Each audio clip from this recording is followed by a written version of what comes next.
Give me your pre-booked seats because I got to the arena first.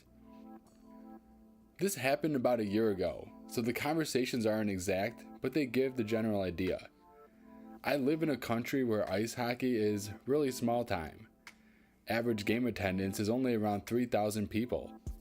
Usually if you want to see a game, you can show up, buy tickets at the desk same night, and have no problems. This particular game was an exception, because it was right at the end of the season between the top two teams, and the winner was likely to decide who won the league. To add to this, it was also during a school break. Knowing all this, me and my partner decided it would be a smart move to call and book tickets in advance, and we were right to do so as I rang the day after they went on sale and they were almost all booked. EM entitled mom, TD ticket desk lady, GF girlfriend. Come the night, me and my partner are waiting in line at the ticket desk to collect the tickets we booked over the phone. In front of us is entitled mom and her child. She gets to the front of the line and the conversation goes something like this.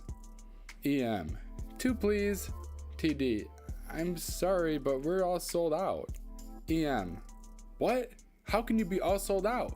You're never sold out. I need tickets for this game. It's my son's birthday.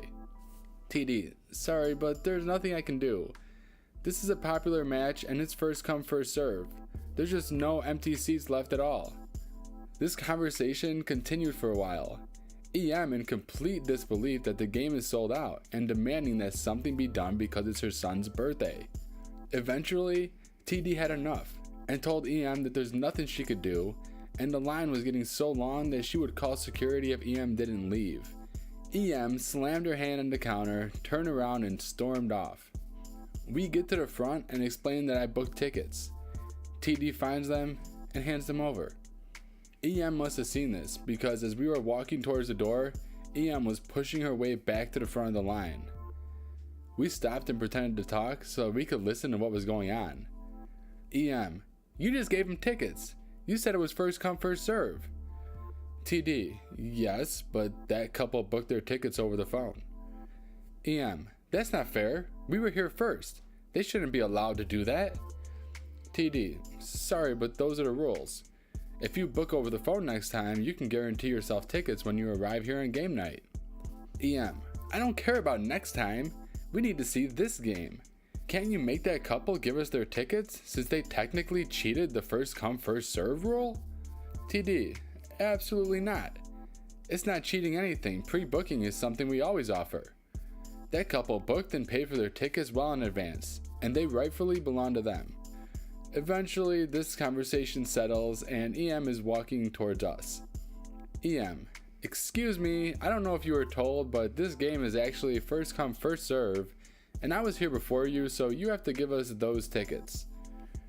Me, sorry, but these tickets are ours. We booked them in advance because we knew it would be busy. EM, it's my son's birthday and you cheated the system so you can steal our tickets. Give them to us now. Me, I haven't cheated any system. I paid for these tickets weeks ago. You can't have them. I sense that things are getting a little out of hand, so me and my girlfriend decided to move towards the door to get away from the situation, as she can't follow us inside. She didn't like that, so she started following us, yelling that we're stealing her son's birthday present and stuff like that. When we got to the door, she started yelling to the security guards to stop us because we'd stolen her tickets after she bought them from the desk. It didn't take long for us to prove that we bought the tickets, and this lady was just acting crazy. I just couldn't believe the audacity of this lady. To ask us to hand over our tickets we paid for months ago just because she got there first? And then to try to get us kicked out for stealing our own tickets? Anyway, we enjoyed the game, we won the league, and I haven't seen EM since. Story number 2. Entitled parent pours bleach on my skin because of my skin condition. I have a skin condition called eczema. It's where the skin gets too dry and sometimes swells up, depending on what I eat and depending on the weather. My girlfriend is fine with my skin condition as long as the rash is not too severe. Cast, me, find out yourself. GF girlfriend, EP entitled parent, NK nice kid, ND Nice Dad. It was my birthday at the time, and I was hanging out with my family and my girlfriend on a nice sunny day. And my parents decided to invite some friends over for the day.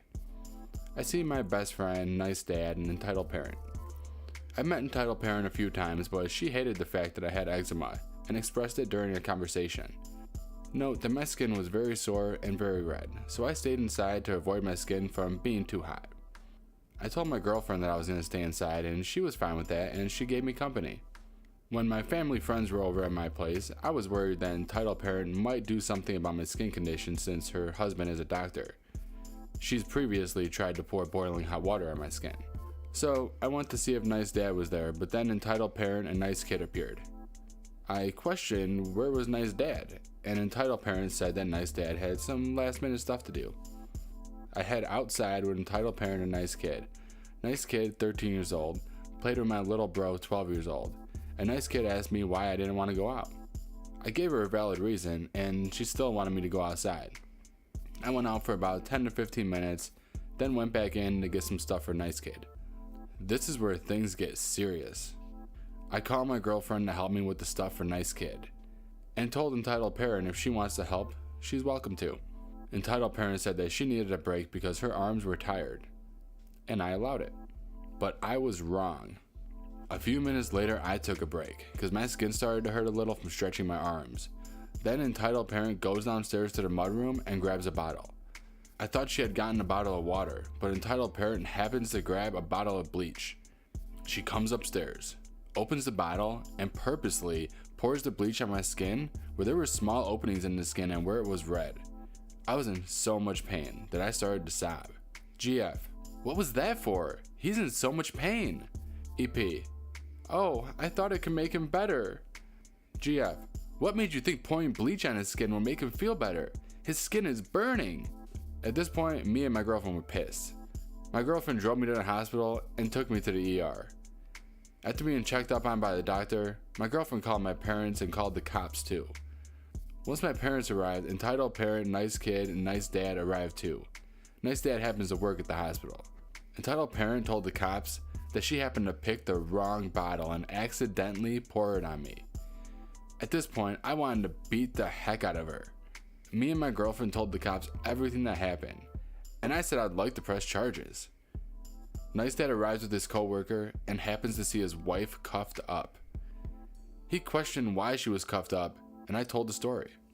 Nice Dad gave me prescription cream to treat my wounds, and he told my girlfriend to look after me, which was nice. I pressed charges and have a court date in the next week or so. I hope Entitled Parent serves more than a year in jail. Story number 3. I'm an adult and you're going to jail. When I was just 13, I got a video camera for my birthday, and I started making home videos. One day, my 2 younger brothers and I were walking to the school playground to make a fun video, and I had my tiny camcorder in a small leather satchel type bag. We lived in a small neighborhood with no through traffic, so we were walking in the middle of the road. 2 girls around my age saw us and quickly ran inside. I didn't think anything of it until Entitled Mom comes running out. EM, you get over here right now.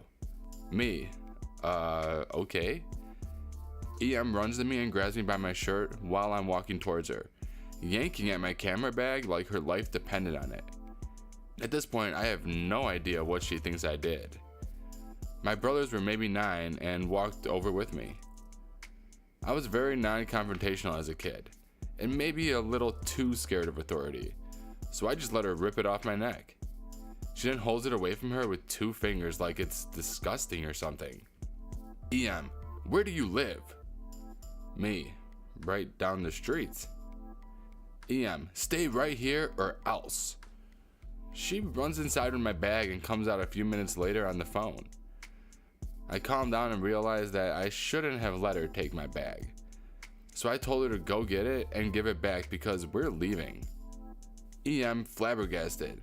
I'm an adult and you're going to jail for having a gun. Me, it's just a camera. She didn't listen. Cops show up and look in my bag, gave it back, told me to go home. EM was unwilling to let it go, and started screaming about how I scared her daughter and her friend and that it was a crime. Obviously, they disagreed. I hope the cops made that lady feel like the idiot she was. Bonus story.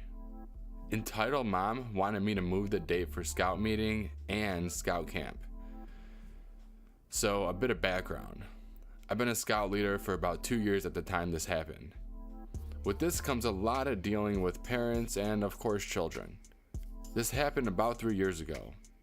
Entitled Mom sent the Beaver leaders an email to ask us if we can move her daughter's scout meeting. Keep in mind, 20 other kids will be at this meeting to another day. The reason being that her daughter's school had a dance on that Wednesday night. Me and my fellow 2 leaders found this a really strange request. But we emailed EM back, told her politely that no, we could not move the meeting since a lot of other kids would still be attending the meeting in spite of going to the same school. Besides, we would not be able to move it since all the leaders are students and work on a volunteer basis. An hour later maybe, I receive a reply. She's livid, going on about how Scouts is supposed to be about everyone and how we're terrible people for not moving the meeting for her kid. We just replied that we're sorry and left it at that. EM never replied. Maybe 3 months later, EM sends us another email, asking us to move a scout camp to another weekend because there was a father and child trip arranged by the school that weekend. Again, we replied that we would not be moving it, since every kid except EM's kid had been signed up for the camp. EM got pissed again, but we didn't reply. Later, we get an email from EM's ex-husband signing their kid up for the camp, and he volunteered to come along and help us out with the cooking and stuff. Well, that about wraps it up. If you enjoyed this video, give it a thumbs up, and let me know what you think about these 4 stories in the comment section below. Also, if you haven't subscribed already, help me reach my 250 subscriber goal by hitting that subscribe button and bell. By the way, I just started a Discord server for anyone looking to be part of the LaughNapkin community. Link in the description below. See you next time.